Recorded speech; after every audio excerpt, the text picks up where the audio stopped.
আল্লাহ বললেন আলহাকুমুত তাকাসুর, সম্পদের প্রাচুর্য তোমাদেরকে পাগল বানিয়ে দিয়েছে। হাত্তা যুরতুমুল মাকাবির, এই সম্পদের প্রাচুর্যতার কথা, মোহের কথা তোমরা বলতে পারবে না যতক্ষণ না তোমরা কবরে যাবা।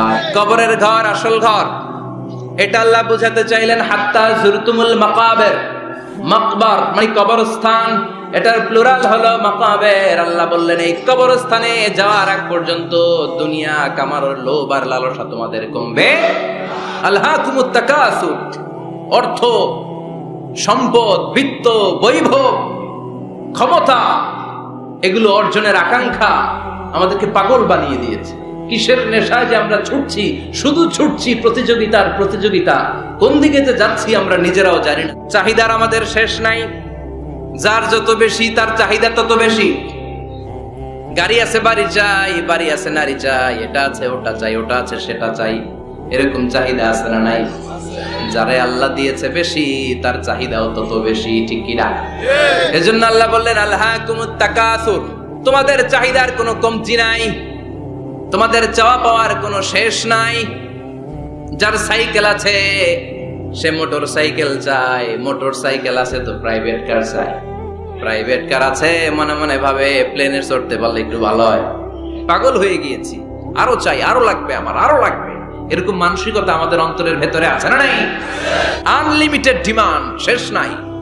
প্রতিযোগিতার পর প্রতিযোগিতা, উনার কত টাকা, আমার টাকা তার চেয়ে বেশি লাগবে, ওর বাড়ি কয়টা, আমার বাড়ি আর কয়েকটা বাড়ানো লাগবে, ওর বিল্ডিং যদি হয় 5 তলা আমার লাগবে 6 তলা, কিন্তু উনি তাহাজ্জুদ পড়ে আমারও তাহাজ্জুদ পড়া লাগবে, এই টেনশন আছে নাকি?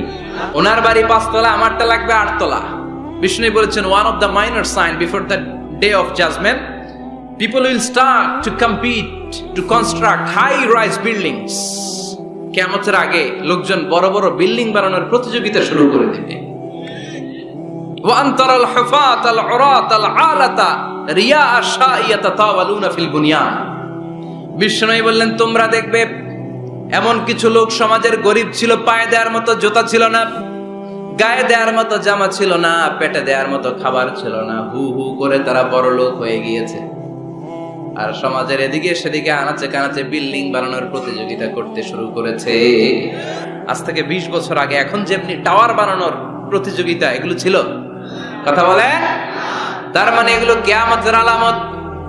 একটার পর একটা, একজন বানায় 100 তলা, আরেকজন বানায় 150 তলা, আরেকজন বলে না আমারটা বানাইতে হবে 200 তলা, আছে না নাই?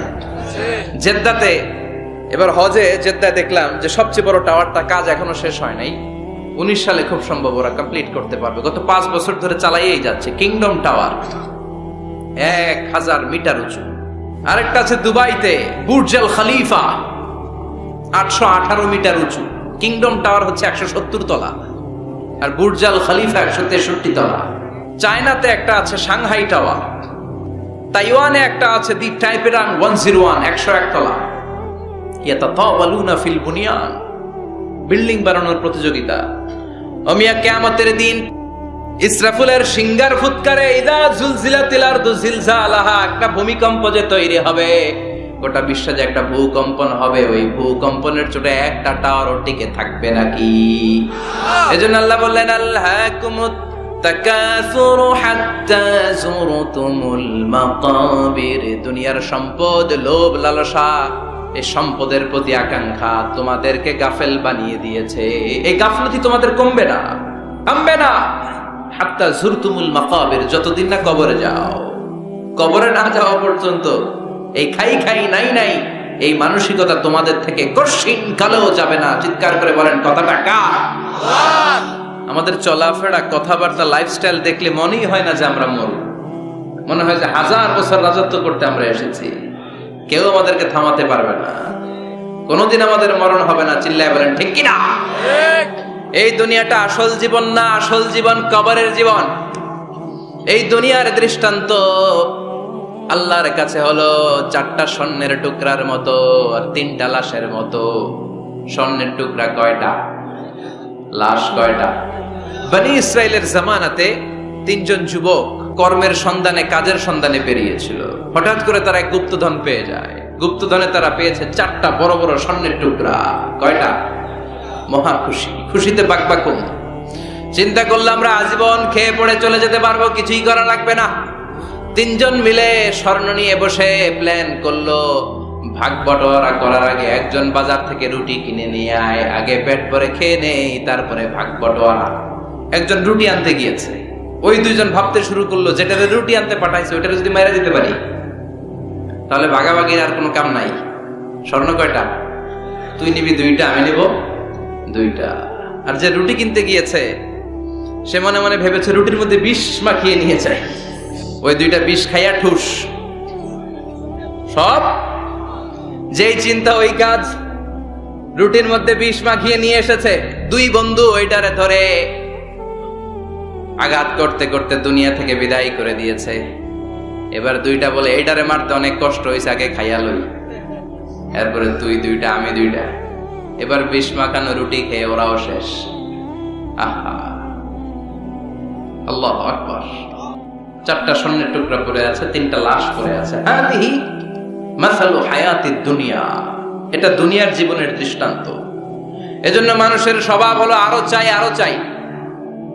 বিষ্ণু বললেন লাউ লিকুল্লি ইবনি আদামা ওয়াদিয়াম মিন যাহাব, আল্লাহ বনি আদমের সবাইকে যদি এক একটা স্বর্ণের পাহাড়ের মালিক বানিয়ে দেয়, আহাব্বা আইয়াকুনা লাহু ওয়াদিয়ান, সে চাইবে কেমন করে আরেকটা স্বর্ণের পাহাড়ের মালিক হওয়া যায়। আরো লাগবে, আরো লাগবে। ওয়ালা ইয়ামলা আফাহু ইল্লা তুরাব, কবরের মাটি ওর মুখে ঢোকার আগ পর্যন্ত ওর এই খাই খাই স্বভাবের বন্ধ হবে না। চিৎকার করে বলেন ঠিক কি না? এজন্য আল্লাহ বললেন কবরে না ঢুকলে তোমাদের এই আকাঙ্ক্ষা থামবে না, লোভ লালসা বন্ধ হবে না। হাত্তা যুরতুমুল মাকাবির, কবরে তোমাদেরকে যেতেই হবে, মরতে তোমাদেরকে হবে। এই পৃথিবীতে কেউ থাকার জন্য আসে নাই, জোরে বলেন ঠিক কি না? মরতেই হবে, যেতেই হবে। এজন্য বিষ্ণু বলতেন আকসিরু যিকরা হাযিমিল লাযাত, জীবনের সব স্বাদ আল্লাহকে নিঃস্বাদ করে দেয়, পানসা করে দেয়। ওই মৃত্যুর কথা বেশি বেশি স্মরণ করবা। জীবনের স্বাদ আল্লাহ সব কিছুকে পানসা করে দেয়। কোন জিনিস? মরণ সুনিশ্চিত, যেতেই হবে। কোনো সন্দেহ আছে? কথা বলেন, সন্দেহে আছে কারো? The most certain thing in our life is death, and the most uncertain thing in our life is the time of death. আমাদের জীবনের সবচেয়ে সুনিশ্চিত বিষয় হচ্ছে আমাদের মরণ, মরতে হবেই। কিন্তু সবচেয়ে অনিশ্চিত বিষয় হচ্ছে মরণের সময়। কখন মরবো এটা আমরা কেউ জানি না, কিন্তু মরবো যে এটা আমরা সবাই জানি। চিল্লায় বলেন ঠিক কি না? কেউ বেঁচে থাকতে পারবে না, সবাই চলে যাবে, সব মরে যাবে, শুধু একটা সত্তা বেঁচে থাকবে। চিল্লায় বলেন তিনি কে? কুল্লু মান আলাইহা ফানি ওয়া ইয়াবকা ওয়াজহু রাব্বিকা যুল জালালি ওয়াল ইকরাম ফাবিআইয়ি আলাই রাব্বিকুমা তুকাযযিবান। পৃথিবীর বুকে যা দেখা যায় সব মরে শেষ হয়ে যাবে। মালাকুল মাউত সবার রূহ কবজ করে ফেলবে। আল্লাহ বলবে আখবিরনি মাইয়াবকা, হে মৃত্যুর ফেরেশতা কি করছো? কই সব মারছি। সবাইরে মারছো? সব শেষ। কে বাকি? জিনেরা বাকি, জিনদেরও মারো। সবগুলো জিন শেষ করা হবে, বাকি থাকবে ইবলিস। আল্লাহ বলবেন সবাইকে যেই কষ্ট দিয়ে ইন্তেকাল করিয়েছো সবগুলো কষ্ট একত্রিত করে ইবলিসটারে তুমি মারো। সবচেয়ে কষ্ট দিয়ে নির্মম ভাবে ইবলিসকেও শেষ করা হবে। আল্লাহ বলবেন আখবিরনি মাইয়াবকা, ও মালাকুল মাউত এবার বলো আর কে বেঁচে আছে? মালাকুল মাউত বলবে আল্লাহ কেউ নাই, কেউ নাই, সব শেষ। মানুষ শেষ, প্রাণীগুলো শেষ, পাখিগুলো শেষ, সাগরের মাছগুলো শেষ, আপনার কথা মতো জিনগুলাও। এবার আছে শুধু ফেরেশতারা। আল্লাহ বলবেন ফেরেশতাদেরও মারো। শুরু হবে ফেরেশতা নিধন। একের পর এক সব ফেরেশতার রূহ কবজ করা হবে। এবার আল্লাহ বলবে আখবিরনি ইয়া মালাকাল মাউত মাইয়াবকা, মালাকুল মাউত আর কে কে বেঁচে আছে আমার একটু বলো।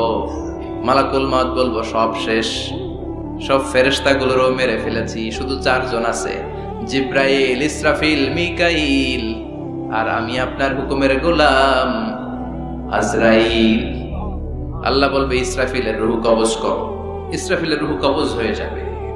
মিকাইলের রূহ কবজ করো। মিকাইলের রূহ কবজ হয়ে যাবে। ইসরাফিলের রূহ কবজ করো, কবজ হয়ে যাবে। আল্লাহ বলবে আখবিরনি মাইয়াবকা, মালাকুল মউত এবার বলো কে বেঁচে আছে? মালাকুল মউত বলবে কেউ নাই। আল্লাহ বলবে আসলেই কেউ নাই? মালাকুল মউত বলবে আছে। কে আছে? শুধু আমি আছি। ডানে বায়ে সামনে পেছনে আল্লাহ কেউ নাই, সব শেষ, শুধু আমি আছি। আল্লাহ বলবেন এবার তুই মর, হে মৃত্যুর ফেরেশতা, এবার তুই মর। মালাকুল মউত হিসাব আর মিলাতে পারবে না, হিসাবটা তখন উল্টে যাবে। মালাকুল মউত বলবে এটা আবার কেমন কথা, আমি মরুম কেন?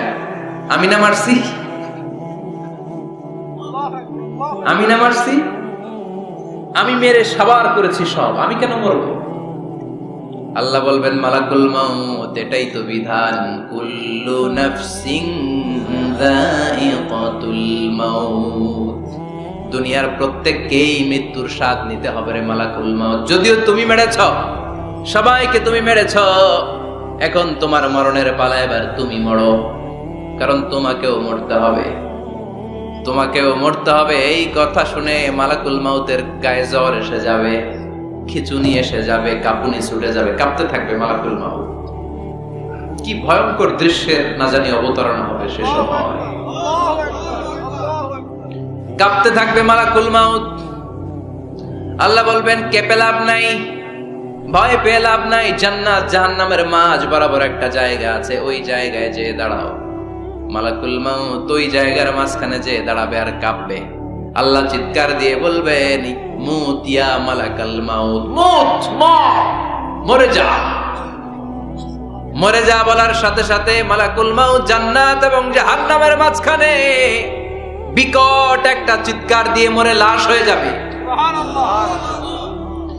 বিশ্বনবী বলেন মালাকুল মউতের ওই দিনের চিৎকারটা এত ভয়ঙ্কর হবে, দুনিয়ার মানুষগুলো যদি তখনও দুনিয়ায় বেঁচে থাকতো, কিয়ামত হওয়ার জন্য আলাদা করে ইসরাফিলের সিংহায় ফুৎকার দেওয়ার আর দরকার হতো না। মালাকুল মউতের এই চিৎকার শুনে কানের পর্দা ফেটে দুনিয়ার সব মানুষগুলো তখনই মরে যেত। ভয়ঙ্কর চিৎকার হবে।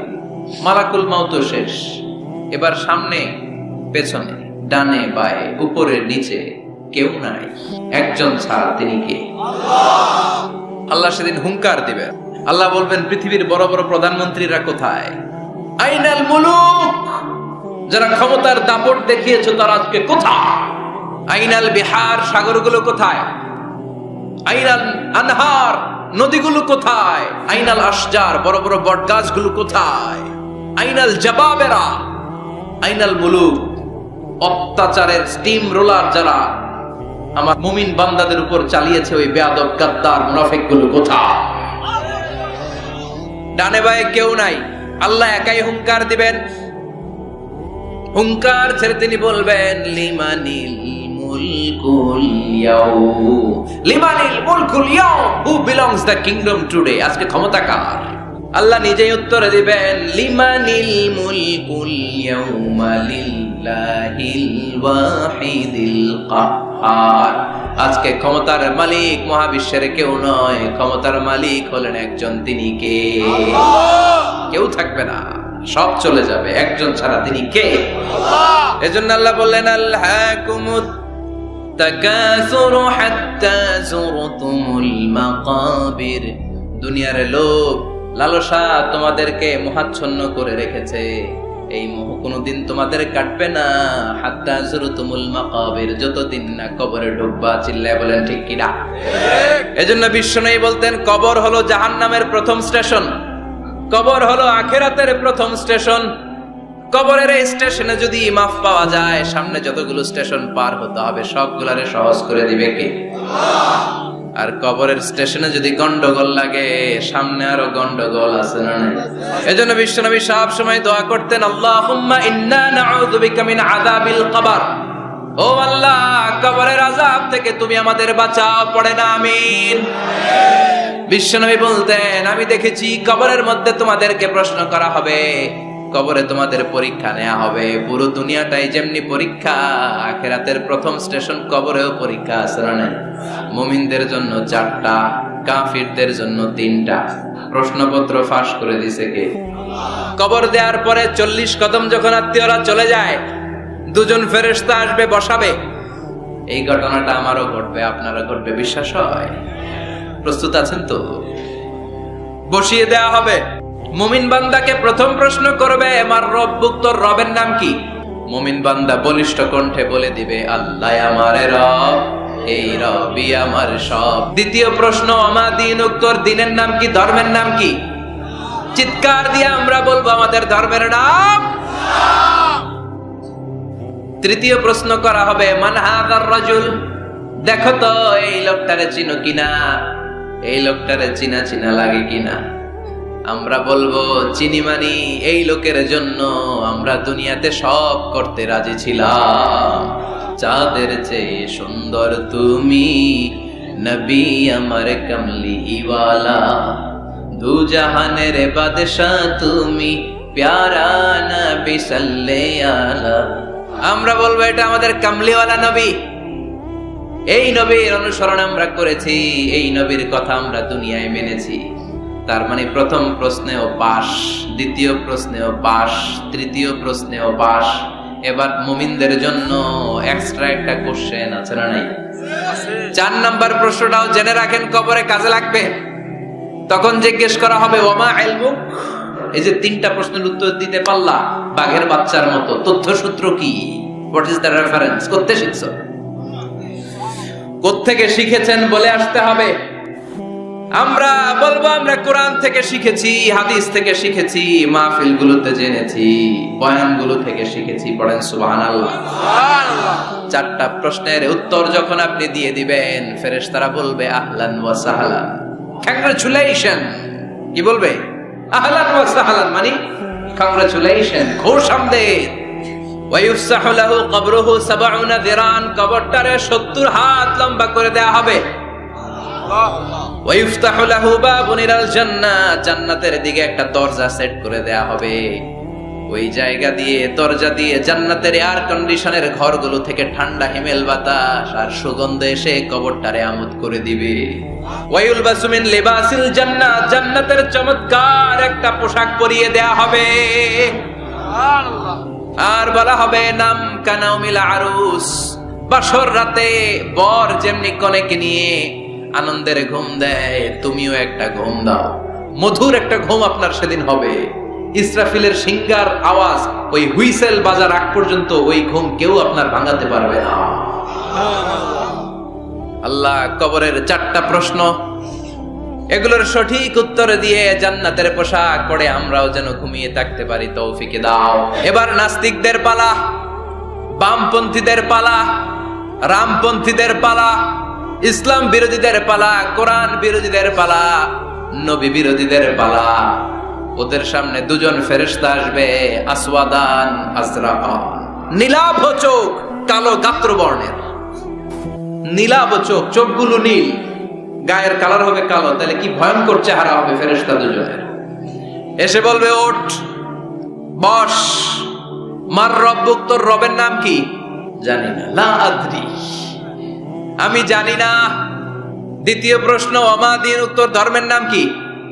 কয় আমার কোনো ধর্ম নাই, আমি কিচ্ছু জানি না, ধর্ম টর্ম নাই আমার, আমি নাস্তিক।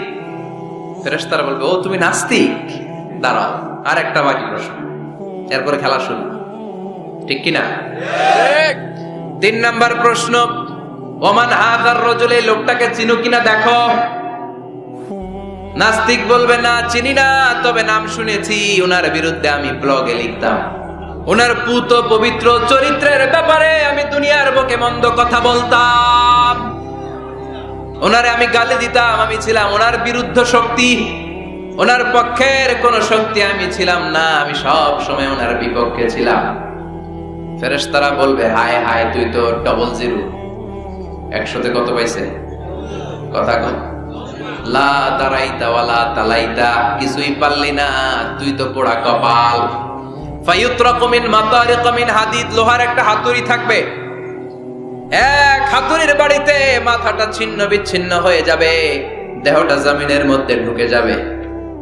তার চিৎকারে ওই কবরস্থানটা থার থার করে কাঁপবে, কিন্তু কেউ শুনবে না, মানুষ আর জিন ছাড়া সবাই শুনবে। এজন্য মাঝে মাঝে কবরস্থানে দেখবেন গরু বেঁধে রাখলে রশি টুসি ছিঁড়া গরু দেয় দৌড়।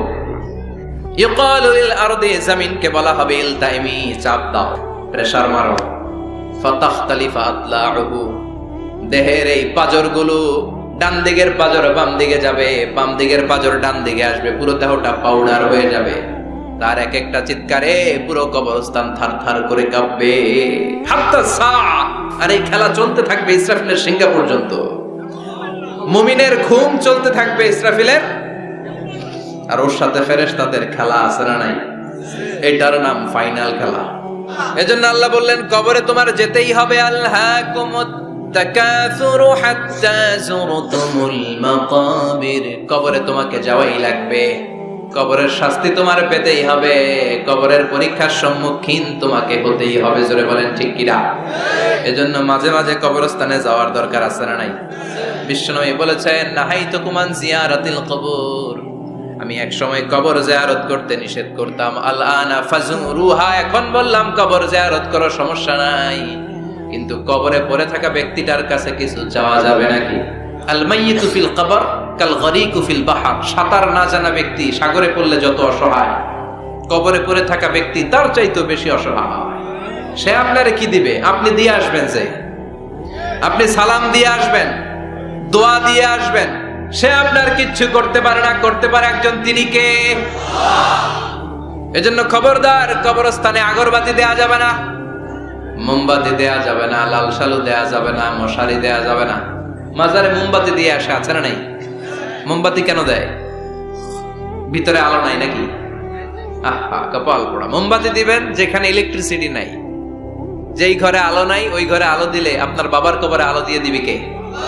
আর মাজারে যে মোমবাতি দেয়, ছাগল দেয়, গরু দেয়, মানত করে, আছে না নাই? মানত করতে হবে একজনের নামে। ইন্নী নাযারতু লিররহমানি সাওমা, আল্লাহ ছাড়া কারো নামে মানত করা চলবে না।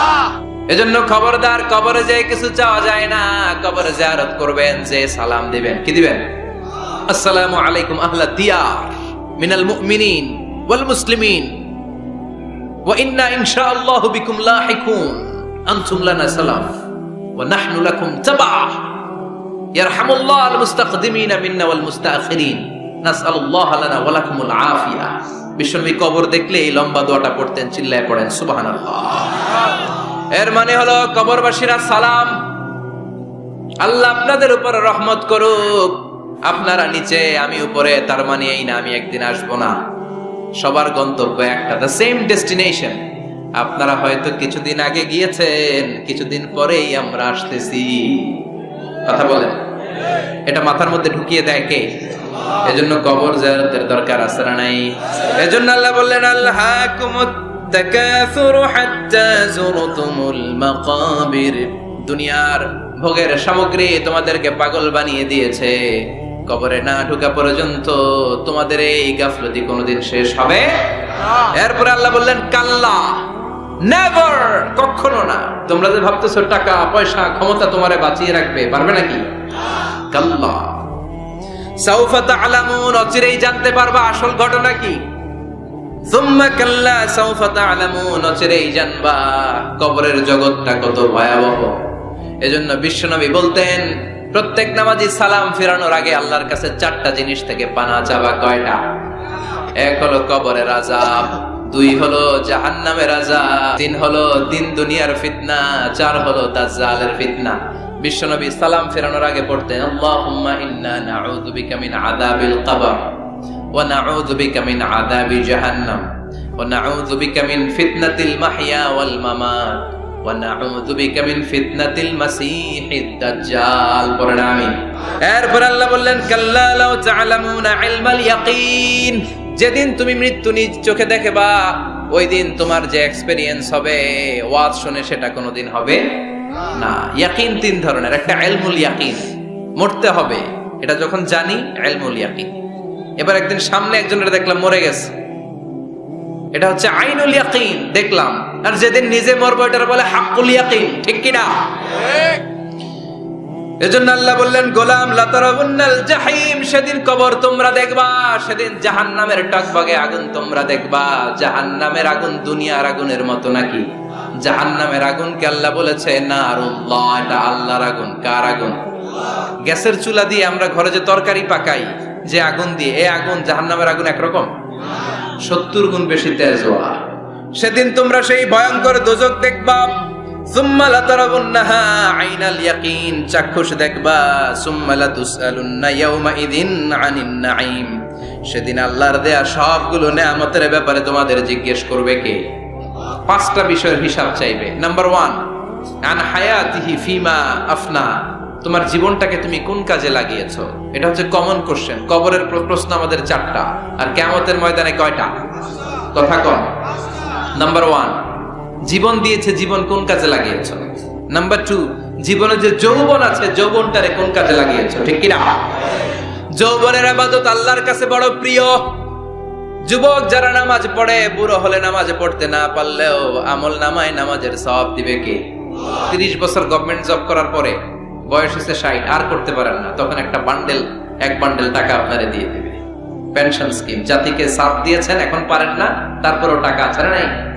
এটাকে বলে আফটার সার্ভিস অ্যাপ্রিসিয়েশন। এত সার্ভিস যে দিয়েছেন, অ্যাপ্রিসিয়েশন। এজন্য যুবক যারা এখন নামাজ পড়ো, ইসলামের পক্ষে থাকো, বুড়ো বয়সে কোমরে ব্যথার কারণে নামাজ পড়তে না পারলেও পেনশনের মতো আমল নামায় সওয়াব দিবে কে? আবার 7 শ্রেণীর ব্যক্তিকে কিয়ামতের ময়দানে রব্বুল আলামিন আরশের নিচে ছায়া দিবেন।